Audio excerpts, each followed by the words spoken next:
Ladies and gentlemen, welcome to United Front Podcast. I am your host, Greg McManus. This podcast features real stories by real people. The goal here is to learn through listening to lived experience. Just a few things before we start. I like to promote shows on here. So next week, 20th of July, Max Steel presents Rituals Volume 2. It starts, as I said, 20th of July, 7 p.m. Tickets are $18 at the door at the Baroque Room in Katoomba. This gig features Black Reno, Hypergiant, Fangs, and Paper Hill. I am super keen to go to this show. I cannot wait. So again, Rituals Volume 2, 20th of July. It's only $18. Next show, 9th of August, United Front Productions, Fat Rat Promotions. We're doing a co-headline. Punk's Not Dead, Just Frozen. We have Totally Unicorn, I Am Duck Eye, Speedball, Apprehension Avenue, and Madame Fatale.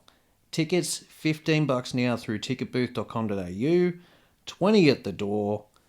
That is another wild show. So we have two epic shows coming up in Katoomba in the next, 2 months? So, as I said, I promise you this is only the beginning. Get out and support these local shows because bigger bands will come, I promise you. Another thing, thank you for listening to this podcast. I appreciate that you take the time to download this or listen to this on YouTube. I really appreciate it. You want to come on here, promote what you do, tell me any kind of story, shoot the shit. I want to hear from you. Best way to get in contact with me, Facebook, Instagram or YouTube, United Front Productions. Okay, so I'll tell you a little bit about our guest today. He is provisional psychologist Adi Mujezinovic. I had the pleasure of working with Adi on the Resilience Festival I did last year, and over time I just realised how much of a fucking cool guy he really is. Unfortunately, this one's a little bit short because we just ran out of time. But I'm sure the next time I get Adi on, it'll be epically long, but well worth it. So, ladies and gents, I give to you Adi Mujezinovic.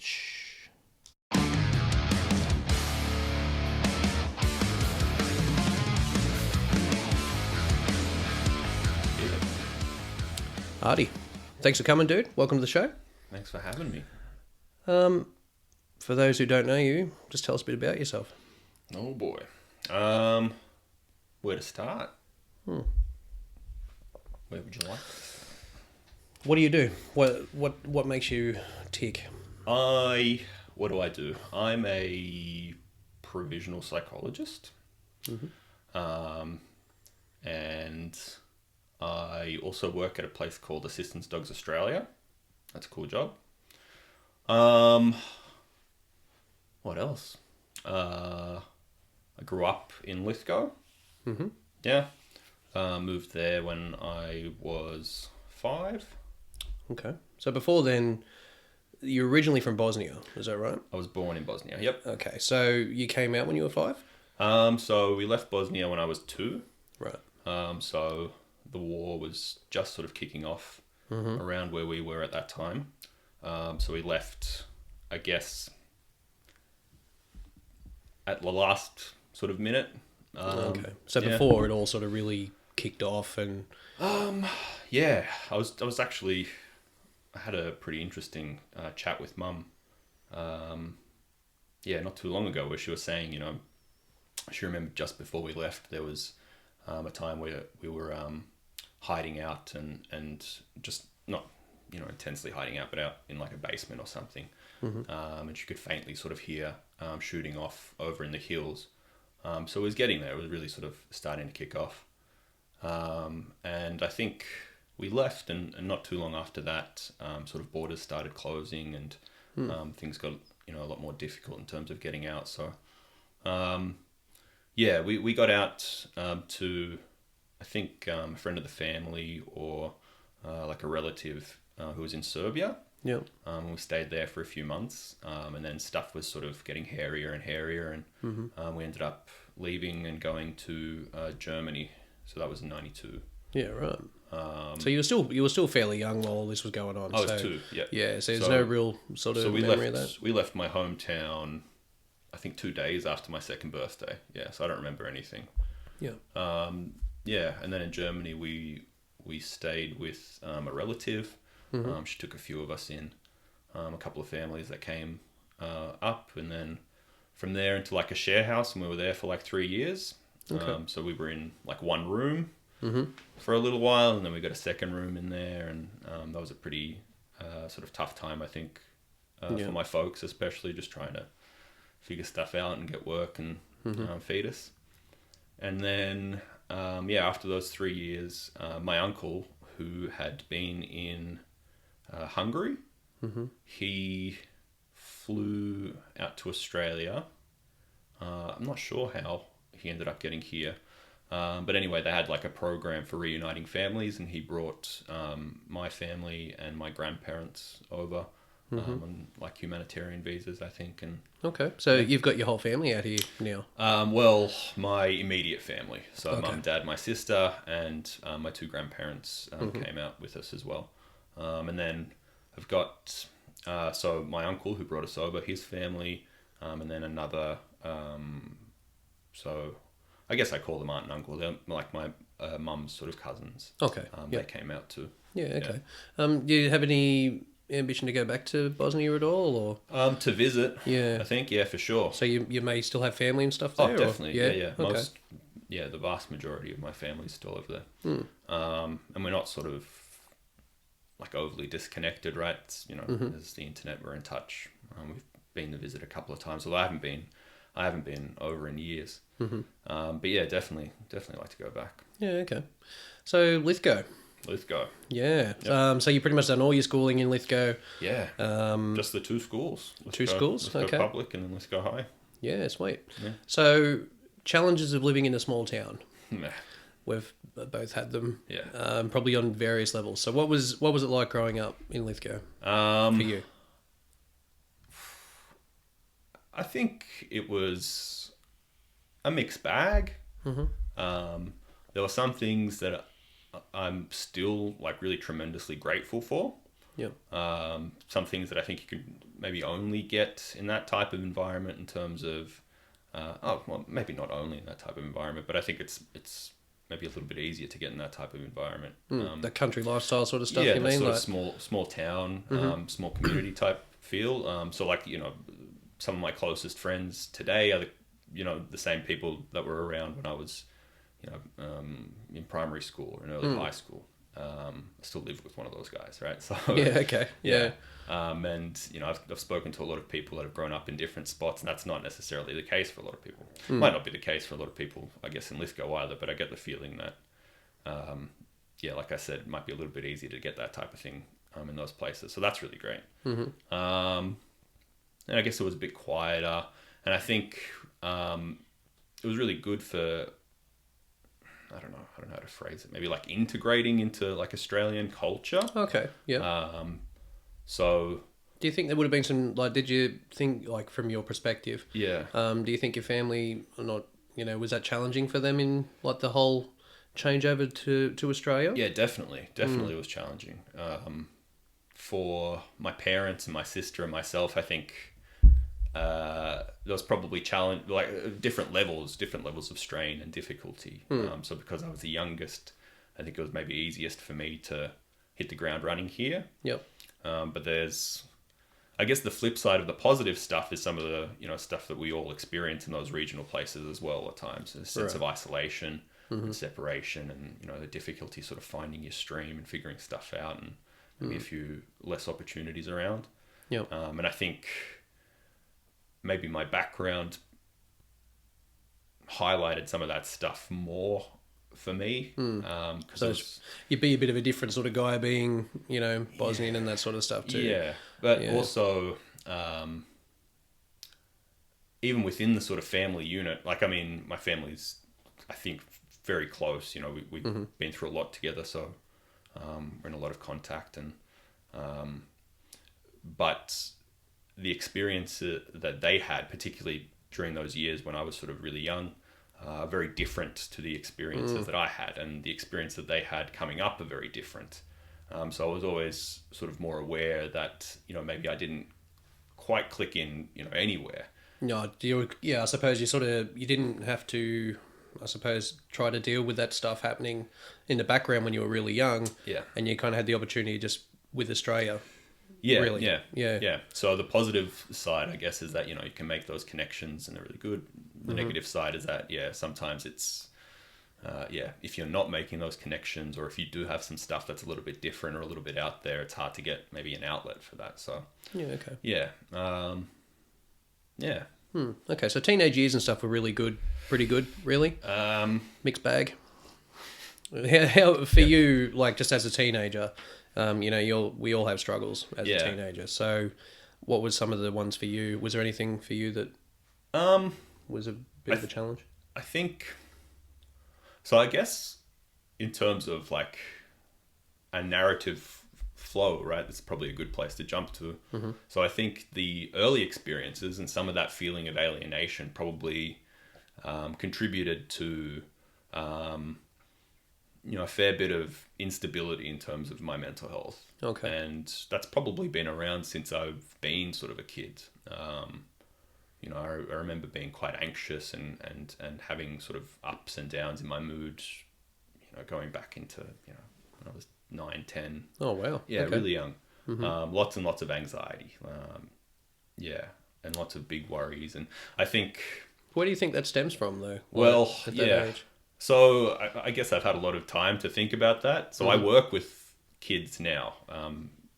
So as a provisional psych, the practice where I've been sort of doing most of this stuff for the past couple of years has been a child and adolescent practice down in Wollongong. And I see a lot of kids come through with sort of instability and sort of traumatic backgrounds. And I think for a long time, I never really connected that idea of sort of trauma to what I'd been through because, I'd had lots of people around that were really caring and that were really trying and were meeting all of my sort of physical needs in terms of, clothing me and housing me and feeding me. But I think, I know that, when you have a lot of instability and stuff gets pretty sort of shaky, you're a child, and you're not sort of guided through that stuff well enough, that sort of tends to leave you that sort of shaky state, even if stuff does sort of settle down. Yeah. And it would have been challenging, yeah. Yeah.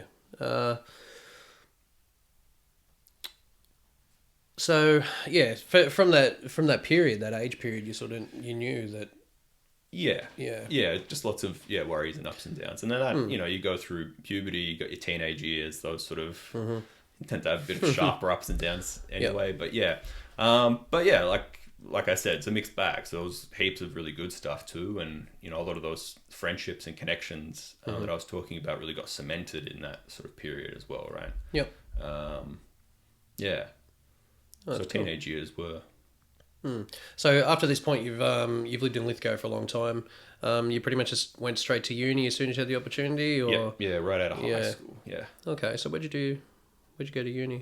So I went to uni in Bathurst. Okay. So I stayed, CSU was CSU. Yeah, Chelmsford. So I stayed living in Lithgow during that period too. So pretty much sort of primary school, high school, uni. Wow. All sort of bang bang bang right in the same sort of region. Yep. Yeah, and I guess some of those years were probably maybe tougher. It was a little bit harder to get some of those benefits that were really around before, like in terms of those sort of relationships and connections and that small community vibe. So I was traveling quite a lot and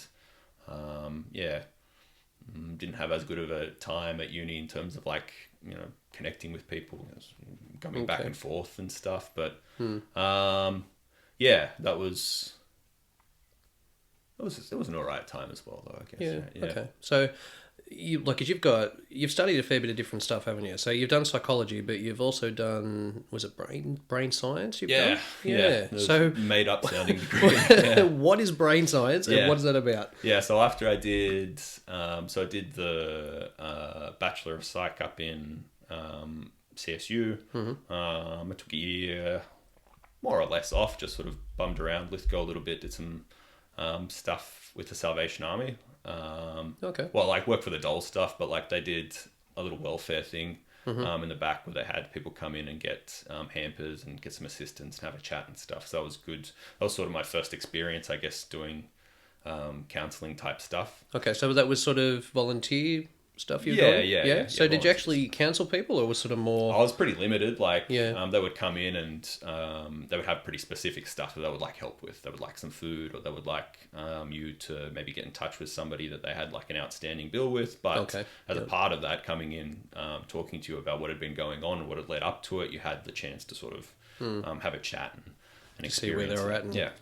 Okay. Yeah, so it wasn't really sort of formal counselling, but it was, my first taste of that type of space, I guess. And then I did that for a year, and I think I finally got to that point where my feet were like itchy enough, and I just had to get out. I had to go find something different. Like challenge yourself a bit, I suppose. Yeah. So I'd sort of,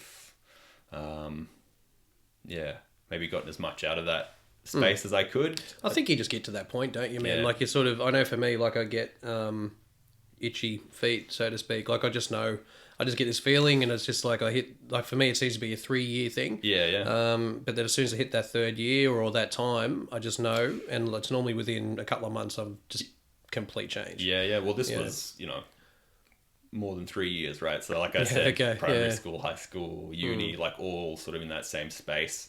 Yeah. And like I had this, I guess it was like an anxiety building up, but it wasn't necessarily purely negative, if you know what I mean. It was just this big like, oh, you need to do something, go out, do something. And so I ended up doing this master's at Sydney Uni, this master's of brain and mind sciences. Okay. Which is, it's an odd... So it's the extension of psychology. Or like an elective or something? Or? It's, I guess what it is basically is they look at neuroscience and how it applies sort of practically in psychology and psychiatry. Okay. But then also they do sort of basic... So when I say basic neuroscience, I mean just like pure science for the sake of science, not sort of clinical application. They also do like a fair bit of that stuff. So it's a mixed bag. And I've always really, really liked the brain. Like it's been a big sort of point of interest. So it seemed like a perfect thing to just sort of spend a year doing, basically. Yeah, okay. And it complements what you do now. Like yeah, it definitely does. Yeah. So normally I think people go out of that into maybe like a PhD or some further study in other areas. We shared some of the courses with sort of psychiatrists, so doing their registrar program, and so it was interesting to get like a medical perspective on mental health, because it's pretty different, I guess, in some ways what they do and how they approach mental health compared to, say, what sort of psychologists and people in more of that sort of, I guess, talk therapy space. Okay, so it's more, I suppose, like the medical side, like, just what medications and stuff you sort of mean more with that? You can give people? Yeah. So I suppose it's treated and approached more like a sort of purely medical condition, if you know what I mean. So the symptoms are coming up. These are things that need to be addressed so we can get this person back to a level of functioning that's a little bit better than this. How do we do that? What are the tools at our disposal?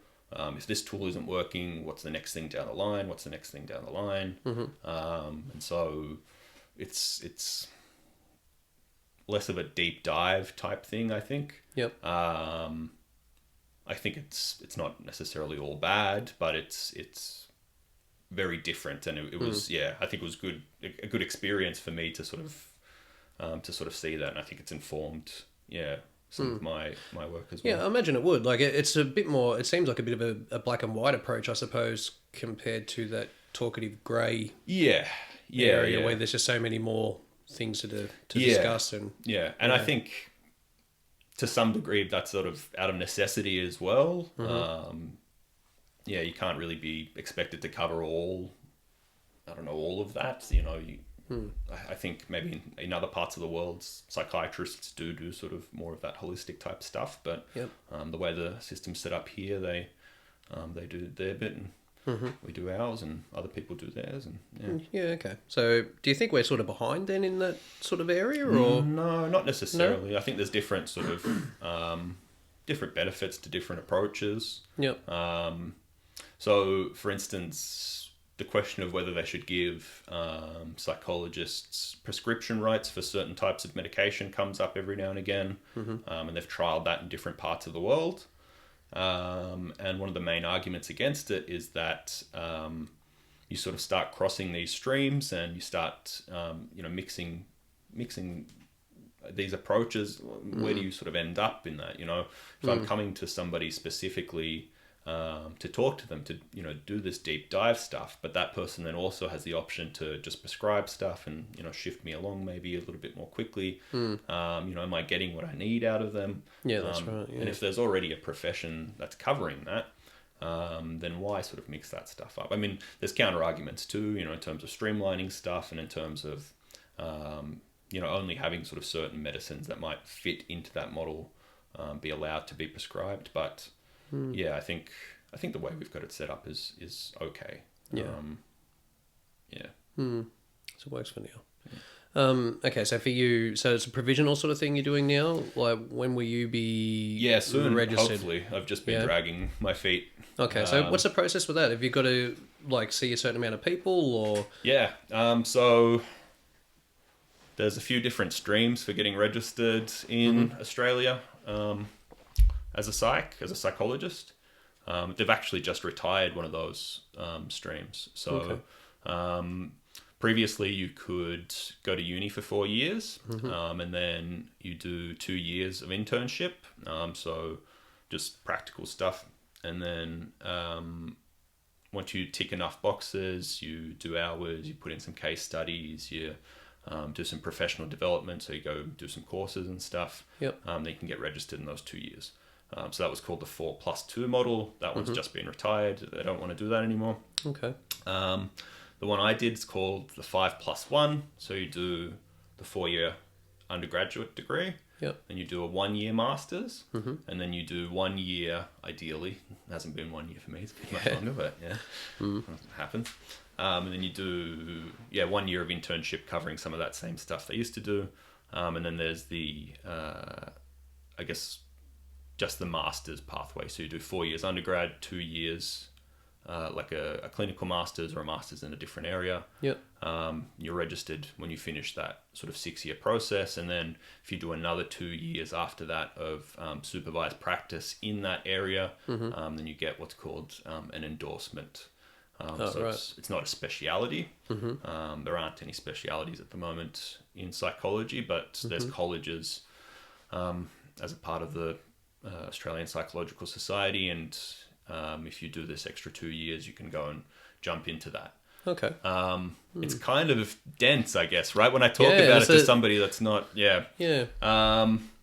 I guess the most important part basically is that anybody you go to see that's called a psychologist has been studying stuff for at least 6 years. And honestly, all the rest of it isn't super important. The most important part is that you find somebody that clicks, and whatever's up on their walls is less important than that.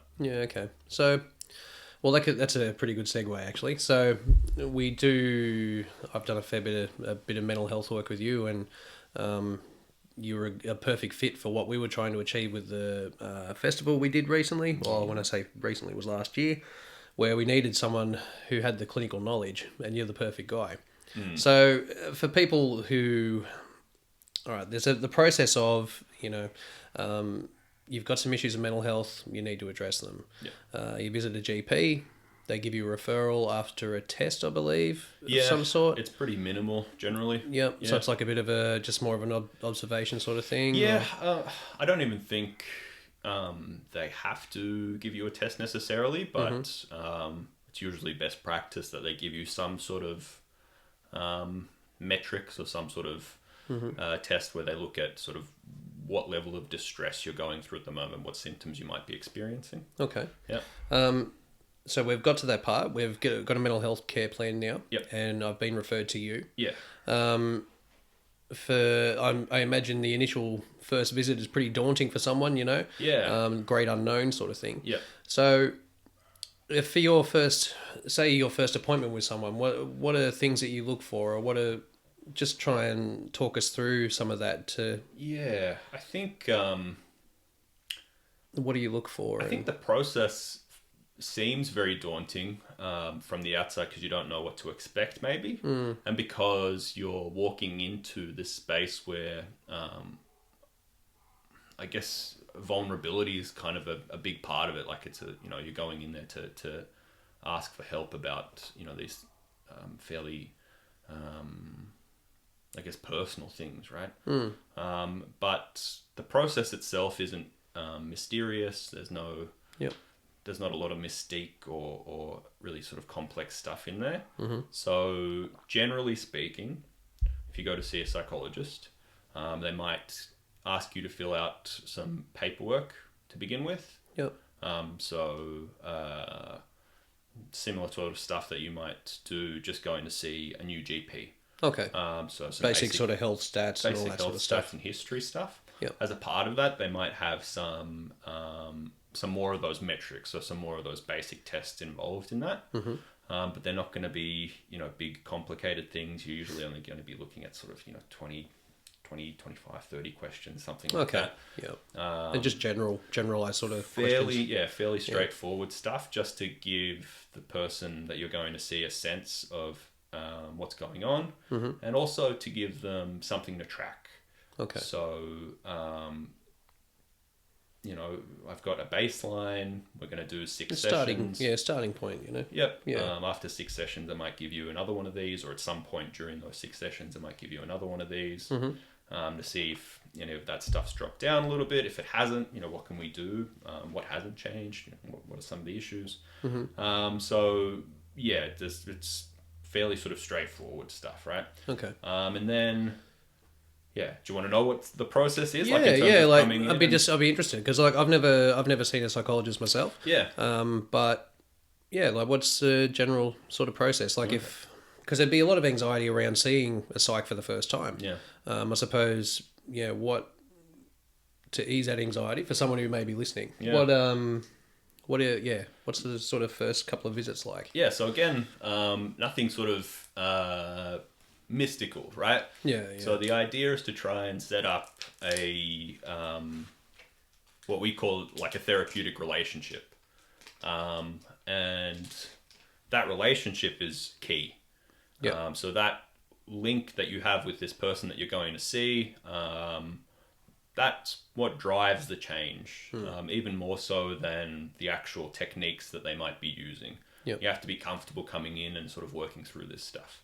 And so as a psychologist, it's your job to try and set that up for this person, and explore anything that sort of comes up that might make that a little bit more difficult, and work through some of that stuff that comes in there as well. And so from the very outset, what we want to do is figure out what brings you in. So usually when people come and see me, I'll have sort of a very brief intake form that they would have filled out themselves online. Yep. They might have had a chat with somebody when they were setting up the appointment, and I'll have a chat with the admin person just to see if anything else came up. Okay, so you may even have GP notes and stuff as well. Yeah, something. Yeah, exactly. So if you've got a mental health care plan, the GP will send stuff through with that. Those are fairly minimal. GPs being quite busy and those sort of appointments being quite short. Okay, but sometimes 5-10 minute window a lot of the time. Sometimes GPs, particularly like family GPs, might know the people quite well and they'll send through some stuff too. But still, the first thing we generally go through is what brings you in. Yep. Right. So in your words, what do you need help with? And that sort of sets the frame, right? So I suppose a big thing to understand is that when you go and see a psychologist, you'll always be the expert on you. Yep. They only have the information that you provide for them. Yeah. And some of the stuff that comes up might be challenging and difficult just because you're there to talk about stuff that's usually pretty tricky, but you're always in that position of being sort of the expert. You're kind of leading that that stuff. I guess I sort of see myself as kind of a guide. So, if you're sort of walking through trying to, discover this stuff, work it out, I'm not there to sort of, push you from behind. I'm there to sort of walk by you or maybe a nudge in a direction. Yeah. Just things to explore and exactly. Yeah. So we start with what sort of brings you in, and then usually in that first session we'll go through some historical stuff. Yep. Because those things can help me get a sense of how long something's been an issue for. If there's a family history, if there were some earlier experiences that might have contributed to this type of thing being difficult. Yeah. If you've had some other stuff that's come up in a different area, maybe it seems like it's unrelated to what's going on at the moment, but potentially that's just upped that stress a little bit, left you a little bit more vulnerable for this type of stuff. We'll go through things like what your routine might be like at the moment. What's your sleep like? What are you sort of eating? You get a sense of, is this person well rested? Is this person getting enough energy? Yeah. Is this person getting sort of any exercise, social contact? Those things are important, and it gives us a sense of where we might be able to sort of start in terms of the actual intervention. So that first session, a good chunk of it's going to be just setting the framework, getting stuff, building that rapport, getting some paperwork and stuff written out, and then usually towards the end of that first session we might start to sort of do a bit of planning, have a think about what type of things might be helpful moving forward, try and set some goals, try and establish what coming to therapy will mean, what it'll feel like, what types of things you should sort of expect. If there are any rules that we want to sort of put in place, we might try and get those things in place too, in terms of, particularly if you're going to see somebody in like a smaller community and you might see them out in public. It's good to just sort of, what would you like to do? Would you like to say hello? Do you mind if, have a quick chat there? Would you like me to just say nothing? Just any of those types of things. Just boundaries and okay. It's basically just a chat, and I think a good way to frame it is that you're going in and you're paying this person to be all about you for like an hour. So it's your sort of space. I guess we had a lecturer when I was doing my master's that said there aren't a huge number of jobs where somebody's focus becomes entirely about you and trying to sort of make a positive shift for you. 100% of your attention needs to be in this space. Or as much of it as you can sort of muster. As a therapist, you need to sort of commit yourself to that space and trying to sort of focus on this person and make that therapeutic shift. There aren't a lot of sort of places where that's the case, outside of, I don't know, surgeons and quite a dentists. it's a unique occupation, isn't it? It's interesting. I mean, it's always scary, I've been to see a psychologist a couple of times, and I mean, that'd be probably part of your job as well, like supervision sort of stuff. Oh, supervision for sure. But also just in terms of my own sort of mental health stuff. And it's still scary and uncomfortable and a bit weird, but it settles down, and if you're sort of open to it, you can get really, really good stuff. Okay, no, that's good. So how do you find that, like for you as a therapist then, that's a lot of mental energy for you. So how many clients would you have, say, like would you have many clients on your books, so to speak? Because wouldn't that, that'd be just it'd fry your brain, wouldn't it? So I mean, it's probably challenging. It's tough. It's draining at times, for sure.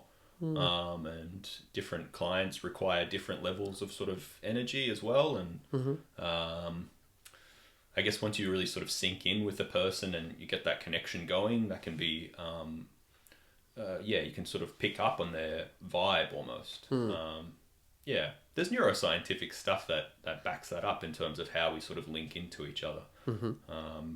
But you naturally get an experience of it. You know that when you talk to somebody that's Yeah, having a yeah. I tough think you time, connect. You connect though. you Yeah. sync, you feel it in your gut. So it can be draining, but a lot of it's sort of putting in boundaries and self-care, and making sure you use your supervision really well to get some of this stuff out. And I'm really lucky in that where I work, there's usually 5 or 6 other psychologists around. It's like a little practice. Okay. So in between clients, we can sort of debrief and have a chat and get some of this stuff out there if we need to. Yeah. Nice. But yeah, it's an intense job at times, but I love it. So. And it's rewarding. Like, yeah, huge. Yeah. Hugely rewarding. Yeah. It's I don't know. Sometimes I guess because it is exhausting, you sort of take a step back and wonder, like, am I getting enough of a shift, like, in people for the amount of work that I'm sort of putting in? Because it's because you're the guide, you're not making changes for people, and then if they aren't changing themselves, you sort of question yourself a lot. There's a lot of sort of self-doubt that comes in, I think, in that position. But ultimately, it ends up being sort of rewarding. Those small shifts and the things that people do sort of end up coming through, really sort of carry you along, I think, or carry me along. Yeah. Okay. So the next step, do you think you'll have your own practice one day? Is it a goal for you, or? I don't know. No? Yeah, I don't know. Maybe. It just maybe depends on the registration process. Well, it's more around like practicalities. You tend to then end up having to go into a lot of like administrative and like managerial type stuff if you set up. It's running a business basically, I guess. Yeah. You're just adding that on to your own stuff. Yeah, it's crazy. The private practice, I do maybe. This is nice to sort of just pick a spot somewhere and, try and sort of develop an idea of clientele there and, work through some stuff. But yeah, I think I like both of the places I'm working at the moment, so probably stick around there once I get registered for a little while and see what's going on. So, like another part or another job you have, you actually work with assistance dogs. Yeah. So that would be a pretty awesome job, I'd imagine. So, yeah. What's your role in that, and how does, I know we looked into actually getting an assistance dog for us, and it's like a 10 grand. Yeah. It's quite an expensive thing. So the company I work for doesn't charge. Okay. Sorry. So basically, I work for Assistance Dogs Australia. That's the name of the place. And they've got programs for people with physical disabilities. So that's, I guess, if people are familiar with assistance dogs, that's the more traditional sort of work that they're associated with. They're the types of dogs that might open up doors for people. Or hit the button at the pedestrian crossings for people that have sort of low arm mobility, and fetch stuff around the house, or they train them for alert barking. So if somebody has, say, a fall or falls out of their sort of wheelchair or out of bed or something like that, they can have the dog alert a neighbor or somebody nearby. So those are the physical assistance dogs. And then they have programs for children with autism. And for those kids, the parent is sort of trained as the main handler. And obviously they sort of work with the child as well in that space to try and sort of, I suppose, help out with regulation, making places a little bit more accessible, going out in the public. And then also sort of calming and soothing stuff in the house. Oh, sweet. Okay. And then they've got a PTSD program. And the dogs there sort of function in a pretty similar way, right? So we train the person with post-traumatic stress disorder to sort of use the dog for grounding, to give themselves a bit of space, keep them calm, keep them maybe a little bit more distracted in public so they're not as sort of hyper-aware. And that's the program I work on. So I don't work on the dog side, unfortunately. You get to see a few, though. They're around. There's heaps around. It's great. But so I work with the people in that course. So in that course, I do like the interviews for the people that are applying. I make material for the actual classes themselves. Run some workshops with people. Okay. It's a really cool gig. Yeah. So you think the benefits are truly there for therapy dogs? Oh And yeah, 100%. Yeah. I've just been writing up some stuff for. They want me to do like a really basic bit of training for everybody at assistance dogs just around PTSD and trauma in general. Okay. And so I've been doing some reading and some research around what the mechanisms under, this sort of dog assisted, just animal assisted stuff in general is, right? And a lot of it makes almost like intuitive sense, right? I think in some ways that might be what has held the science back a little bit, because people are just like, yeah, you have a dog, you feel better, like, obviously, don't worry about it. But there's some good stuff coming out now. It's showing it's pretty effective, and getting a sense of why that might be as well. Yeah, like I've seen some stuff like therapy dogs with people with anxiety and that sort of stuff, and just that panic attack sort of situation, and the dogs sort of smother them and get them, pull them back down. It's crazy. Yeah. So what's the length of time for a dog to be trained? Wait times, or like just for training. So say you've got a puppy. Yeah. What's the sort of length of time, and like how do you go about actually training that dog? At Assistance Dogs Australia, we breed all of our dogs, or we get dogs from sort of breeders that we're very familiar with. Yep. Often other assistance dogs organisations, including like guide dogs and hearing dogs. And they come through first to puppy educators. So these are volunteers that do the basic training with these puppies for I think up to a year. Usually a little bit less, I think 10 months, but up to a year. And so these people come in to do classes once a month generally, a little bit more frequently at the very early stages, but at least once a month afterwards. So we've got people that supervise these puppy educators. And we make sure that the groundwork for the skills that we're going to need the dogs to have gets put in place there. So they're well socialized, they're in a house, they're working through the first sort of lot of skills, so the really basic stuff in terms of, your sits, your down, your weight, getting used to going through sort of doors, having people sort of step over you, sort of foundational skills that these dogs will need.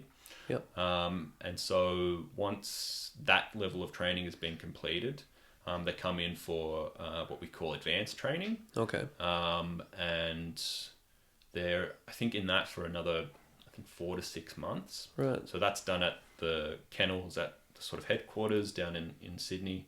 And they go through sort of much more intensive sort of daily training. Yeah, so that stuff would be just the advanced training. I suppose I'd have to learn to read body language and all of that sort of stuff. Or is that what it'd be sort of based on? Well, so it depends on like which program they're in as well. Yeah.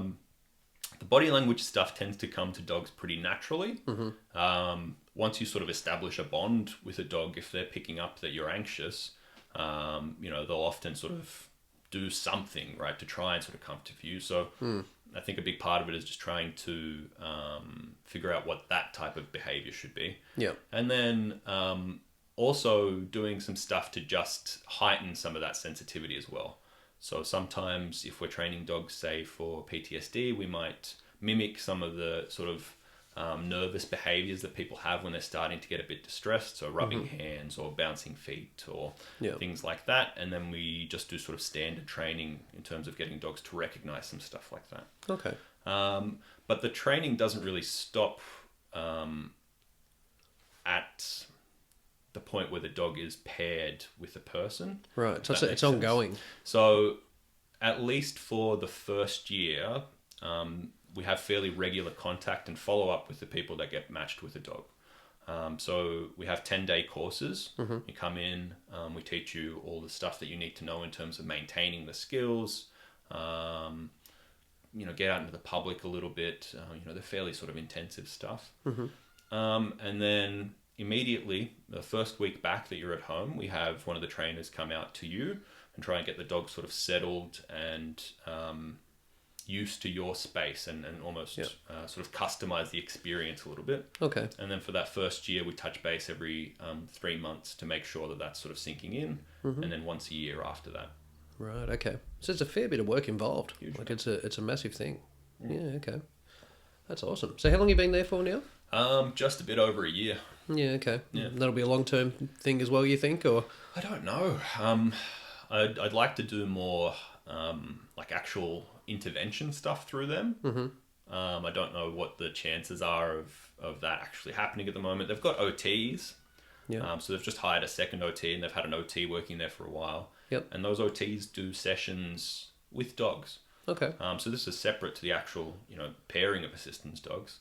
They've got a space sort of set aside, and she does sort of standard OT sessions in terms of all the things that they do. Yep. Improving- Occupational therapist for those who Of course, yep, don't know. yeah. So they'll help in developing movement, some of those self-regulation skills. The program I think is for kids diagnosed with autism, but I think they run up to sort of fairly. I think they might have some like 15 or 16-year-olds. At that point, it's less sort of movement-based stuff and more of that just sort of regulation. Yeah. And they run across the sort of spectrum of people with autism as well, from really quite high needs to fairly high-functioning kids as well. Okay. Yeah. That's cool. Yeah. So we'll shift a little bit because I've had Sam and Steve on previous to you. Yep. So we've all talked about this a mental health festival we did last year called the Resilience Festival. Yeah. You were heavily involved in that. Yeah. You watched over a lot of the mental health stuff and got involved with the services and hung out with Nick Newling and Kyle and a few guys for the day. Yeah. So give us your thoughts on it, or what's your reflection of it? Have you had time to reflect on it? Yeah. Not for like ages afterwards. Yeah, I was the same, man. Yeah. Quite a long time. But I think probably only in the last sort of few months, stuff has, I don't know, sort of floated up. Yeah. And I don't know, for me, it's like overwhelmingly positive. And I think I tend to be fairly pessimistic and like negative in general. And like I don't know, I try to like spin that positively in terms of, just trying to over prepare or whatever. But like, I was always sort of anxious about it. Like whilst we were doing, all this preparation, it was so ambitious and it was so big. And you always were the guy who had the, have you thought of this? Or like the over planning thing. Yeah. But it was always good to know because it was always something we hadn't thought of. Yeah. And so I think, honestly, like up until the week of, I was like, man, I don't know what this is going to look like. Like, I don't know what's going to happen. And I was just sort of trying to tuck that away and just like get into, a good space. And then like when the day came, I don't know, for me, it was just like overwhelmingly positive. Like it's one of my, I don't know, one of my best sort of memories, like one of my best days. Cool. Like top to bottom, I loved it. And that's sort of the vibe that floats back up when I think about it and reflect on it now. Like it's like there was a lot of anxiety and a lot of work and a lot of nerves and uncertainty and it's crazy. You experienced it, right? It was like a big ball of just all that stuff. You're at like the heart of all of it. But I think for me, just having that day pan out the way it did, now when I think back on all of that stuff, it's just we achieved something pretty good, I think. Man, I was sort of thinking about it over the last, like just today, I guess, and yesterday a little bit, because I knew I was going to come in and we were going to have a bit of a chat about it. It was going to come up. Yeah. And like it was just such a fucking insane thing to have just been like, we'll just do a festival. We'll just do from a coffee. From a coffee. We'll just do a festival. Yeah.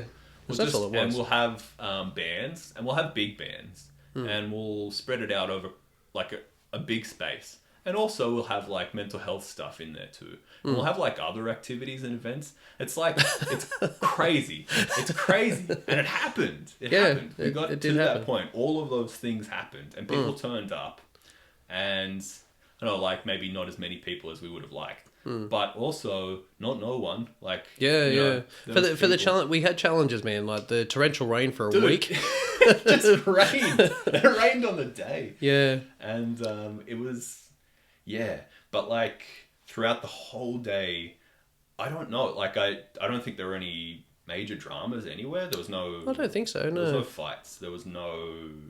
I don't know. There was no negativity. I just No, that was one thing. It was definitely positive all day, and I think even the first aid report was a band-aid. Yeah, yeah. And I think Yeah. that was for. That might have been like my cousin, my nephew or something, like tripping over. Like it wasn't even like it was. Yeah. Yeah, something very minor. Yeah, yeah, Yeah. and it was I just so when you guys were down in like the pit, just raging out at clowns, right? I just needed a minute to like take everything in, and while they were playing, I was out in the bleachers behind, like just having a sit, Yeah. because I was down there and like I watched a little bit and I was just like, no, I just need some space, right? And I just went and sat and just sort of drank it in. And I remember like, this sort of overcast day and, this field and these hills out in the background, Yeah, this yeah, band playing there and these people that were around and more people sort of milling out as we were sort of shutting down the other area. And I was reflecting on, these talks that had happened in, this mental health sort of space that I was floating in, and all of these services that had turned up, and I was just like it happened. Like Yeah. I couldn't. We get like it did happen. It Yeah. happened. Some of the talking was really good. So I'm going to reach out to Kyle and get him on here. Yeah, hopefully. yeah. But the feedback I've got is just that both him and Nick, their story, Nick Newling, their stories were fantastic. They did an amazing job. Yeah, they were both so articulate and they brought a lot of charisma to a topic that's quite hard to I guess put that type of stuff into. And I was blown away. Yeah.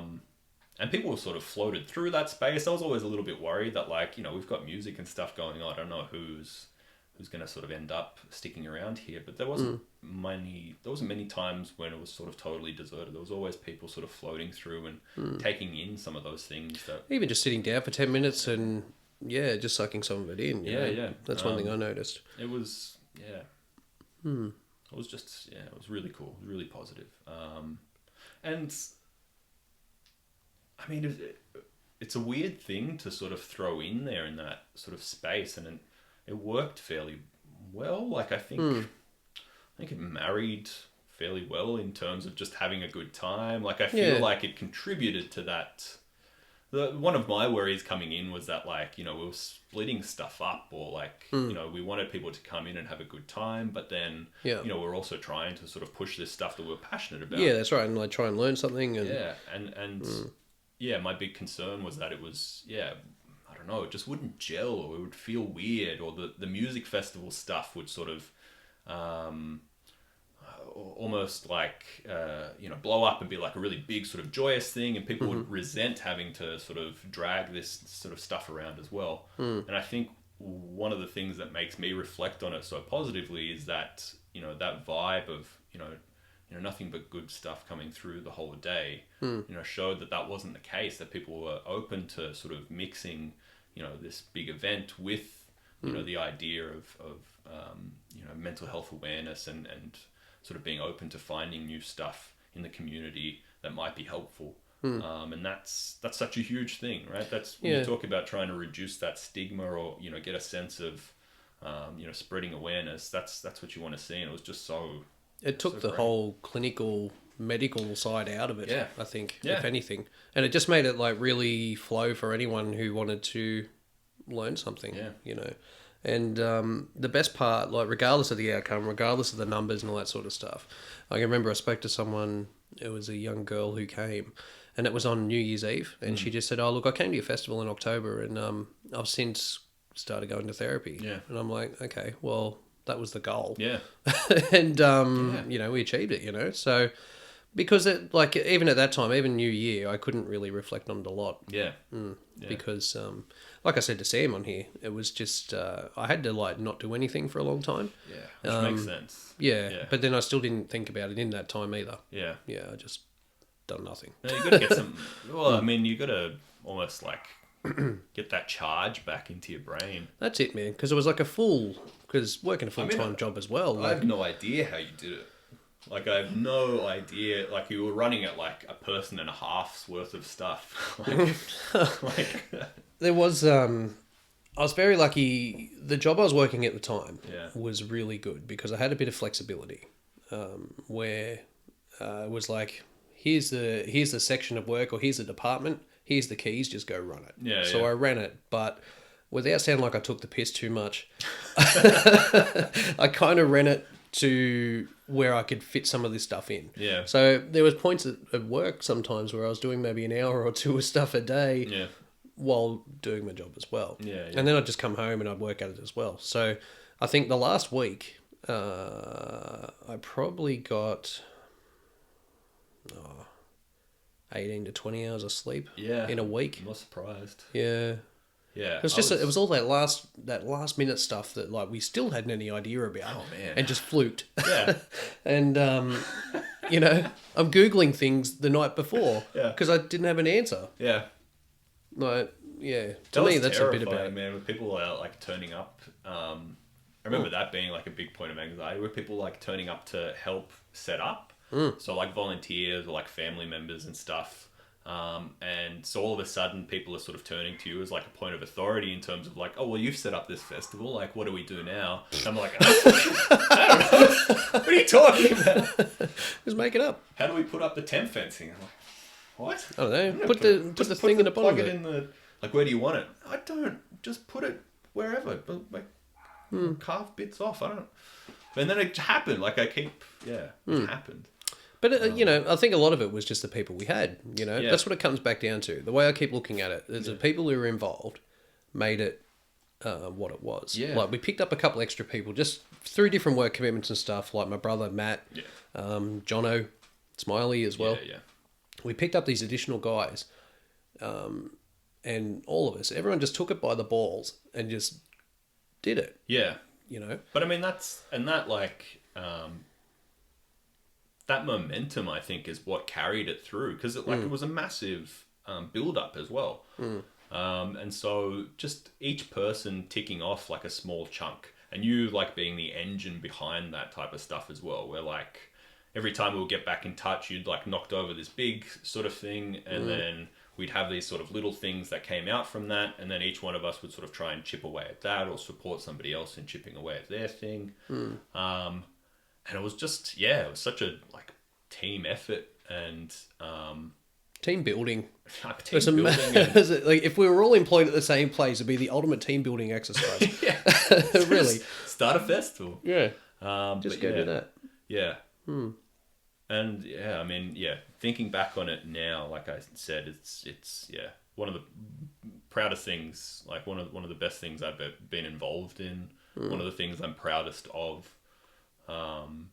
And not just the day itself, but the stuff we're talking about in terms of that build up and in terms of the contributions everybody made, and like you were saying in the podcast with Sam, like seeing everybody sort of meet those challenges, especially sort of Sam, I think, you know, because I've been mates with him for a long time, since like early high school, and like he's capable of like tremendous things when he sort of gets in this sort of focused zone, and then seeing like the passion for this type of stuff firing him up, and then just how driven he was to, you know, meet all these sort of goals.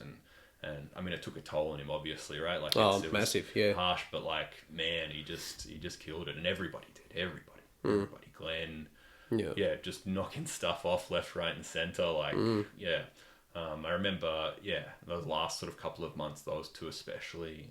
Glenn and Steve as well. He got a lot of this sort of. And it was shit I never thought of. He was balancing stuff as well, right? Like family commitments. He was driving, hours. man. He was driving to St Mary's every day for work from Lithgow. Yes. And he was leaving the house at like stupid o'clock in the morning. It's like 3, 4 a.m. Yeah. to get to work. No, he had to get to work at 5, I think. So it's like a 2-hour drive he was doing to get to work. Then he'd ring me, dude, we've got a courier service to Sydney. You know, is there anything you need? Yeah. You know, so he'd drop in. I'd give him stuff on the way home. Like, he pushed himself really hard. Yeah, and he was buggered, I think, for, you know, a lot of that time with that type of schedule, and none of that came through in terms of, like, his commitment to No, man, he the pushed project. on. Not like, for a second was he, I don't know, it was just amazing. Yeah. So, yeah, like Steve now, he's doing really good now. Like, he's got himself another job closer to home and stuff, and, Brilliant. can just sort of relax a bit more now, but, yeah, it was a lot of commitment, man. But,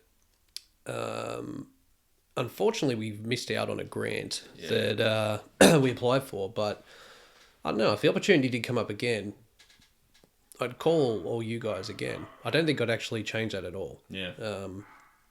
Yeah.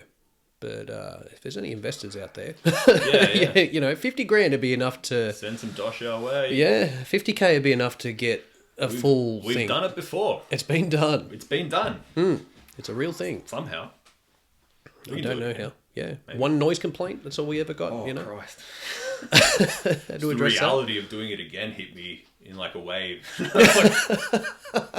Don't give us money. No, that'd be awesome. No, it was pretty good. But like I told you earlier, Matt was in the city the other day, and he ran into the guitarist of the headlining band.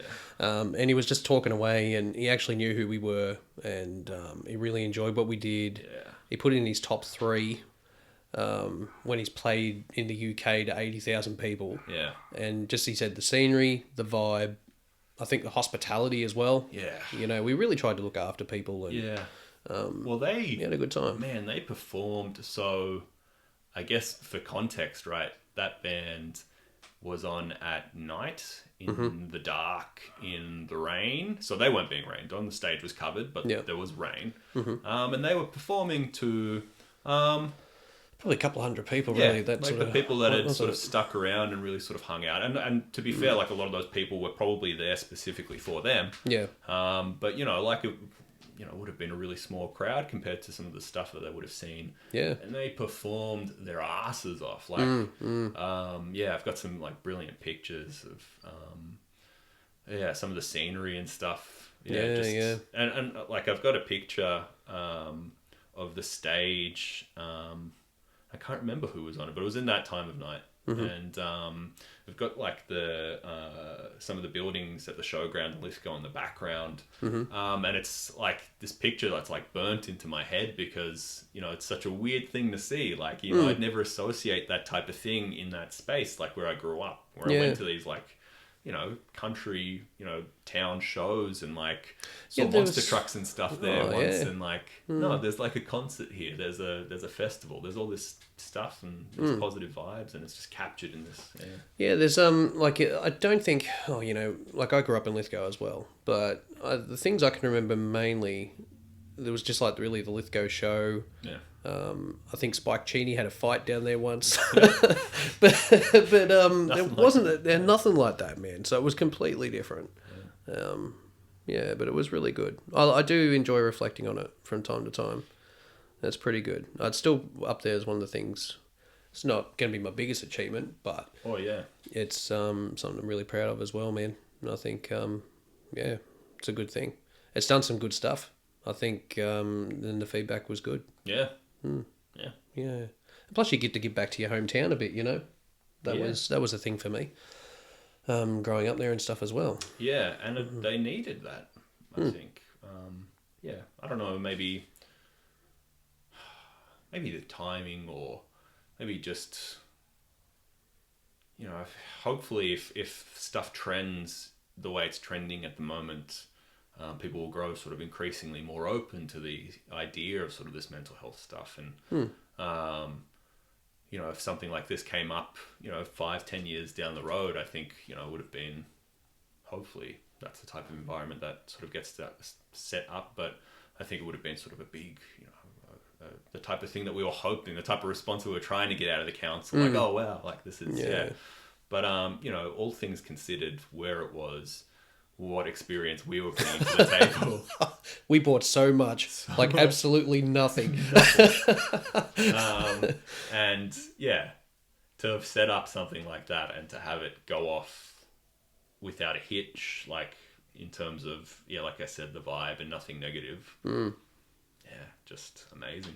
And, yeah, I believe 100% that it's not, that's like a starting point for your stuff. That's where you build from. So that was it. It's cool to hear. Just the beginning, yeah. So what that is, though, I still don't know. Well, it could be anything. You know, as long as that passion's there and you're like, you know, pulling stuff together, which you are, right? That's what we're doing now. So yeah, that's it. Just keep chipping away at something, man. Yeah.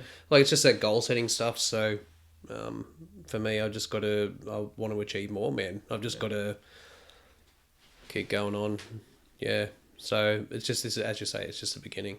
But because I got this thing for me where like the 9-to-5 job scares me a lot, and I don't want to be like 50 and be still doing that because it's just not me, you know. I can just see like I don't want to ever regret that. Yeah. I think part of the reason, like psychology and, well, I guess to a different degree, but I guess a similar idea, the dog with the job with the dogs. Part of the reason that appeals to me is because they're super flexible and every day is different. And I guess it's 9 to 5 in terms of, you know, you're working 9 to 5, but but fulfilling. Yeah, but fulfilling and like just really varied and flexible. And, you know, if you want to shift, you just, you know, move to a different spot or you work in a different sort of population. And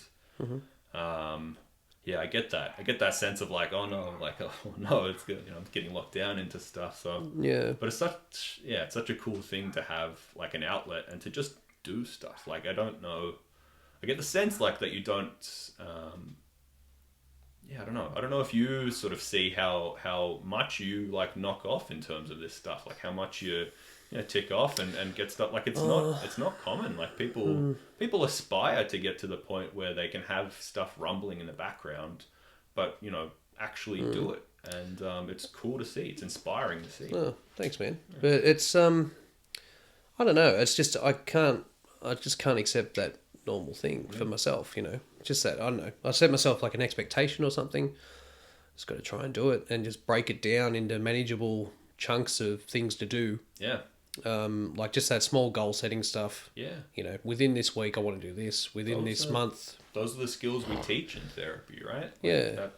I think it's important. Like goal setting is like a pretty important thing, man. Oh, it's huge. Yeah. It's helped me a lot. I never used to do it. So for me, like I was a guy who went to year 12 at school because I had to and I didn't have a job. After that, Centrelink and I were partners for quite a while, you know. Yeah, we've danced before as well. Yeah. Oh no, we were like long term. We knew each other fairly well. Then after that, I moved away. I just went for a job. It was a similar thing probably to yourself. I just had that whole itchy feet thing. I'm like, this can't be for me, man. I've got to do something different. And I applied for a job in Homebush. Yeah. And I got it. And I didn't know what I was going to do. Yeah. And then, like, you know, I get the phone call to say I got the job. The anxiety kicks in because it's like, oh shit, I need to move and like do all this stuff in like a 2-week period. Yeah. So I packed up my shit. I was still with my wife. Yeah. It's my wife now, Michelle. But I went and lived with my mother-in-law on my own for near 2 months before Michelle moved down. And I was just going to work, back home, you know, and then I'd come back home to Lithgow on the weekends. My son was like 2 at the time as well, so it was a bit of a challenge, man. But I worked for a pretty big company and I met a lot of good people.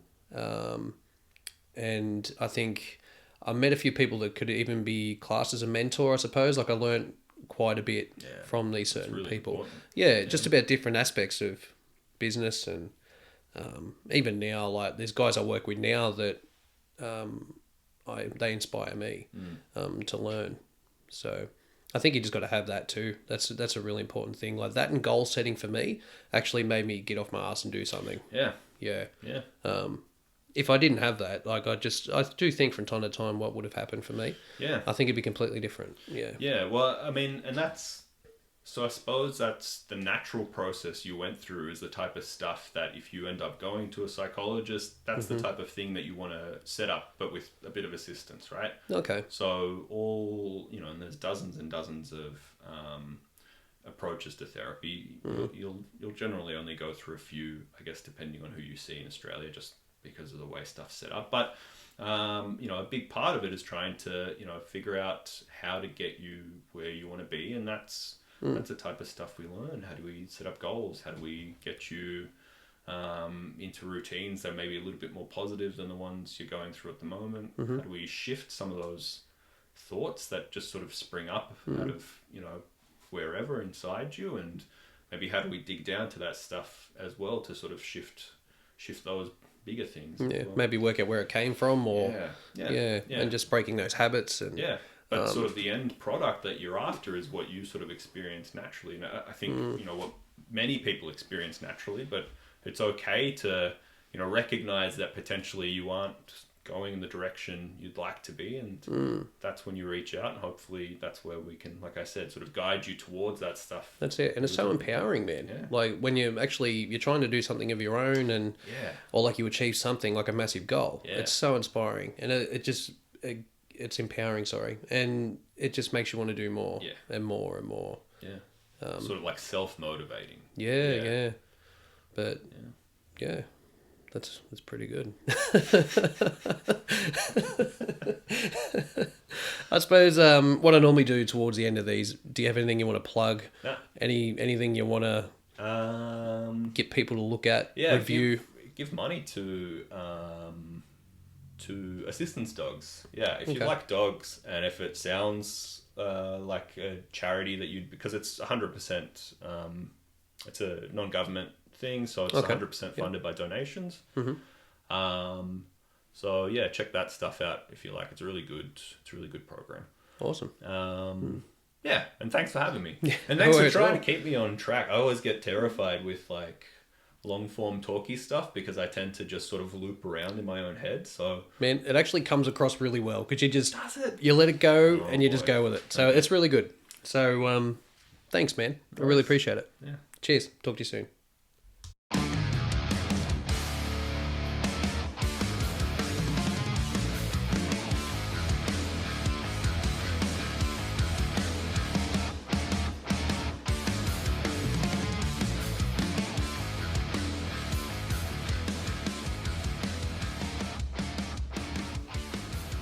Well, there you go. Short and sweet.